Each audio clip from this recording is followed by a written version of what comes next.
नाजरीन, मैं हूं मोहम्मद अब्दुल हकीम। आइए देखते हैं आज का ये खबरनामा। गोलकुंडा मोती दरवाजे के पास सीआई चंद्रशेखर ने कल रात 10 बजने से पहले ही ये सारे दुकानों को बंद करा दिया। अब पता नहीं उनकी मर्जी है या फिर उन्हें कोई ऑर्डर मिला है और लोगों को रोड पर ठहरने के लिए मना किया। आइए देखते हैं हमारे नुमाइंदे सैयद अब्दुल रऊफ की ये रिपोर्ट।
मोहम्मदिया शवरमा की लाजवाब पेशकश मोहम्मदिया मंदी हाउस आप तमाम दोस्त अहबाब का वेलकम करता है।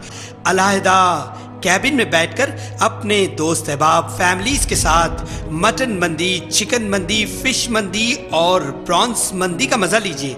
एक बार चले आइए, बार बार चले आइए। मोहम्मदिया मंदी हाउस तमाम प्लेटर्स का मजा लीजिए और साथ ही साथ हैदराबादी दम बिरयानी का मजा लीजिए। आप तमाम का वेलकम करता है होम डिलीवरी की सहूलत के साथ मोहम्मदिया मंदी house near Mohammadia shawarma, Kadarbagh, नानल नगर रोड, हैदराबाद 9701806623। खबर है शहर की, खबर है गाँव की, खबर है सारी दुनिया की। 7H न्यूज़ पसंद आए तो लाइक कीजिए, शेयर कीजिए और सब्सक्राइब करना ना भूलें। 7H न्यूज़, आपकी आवाज।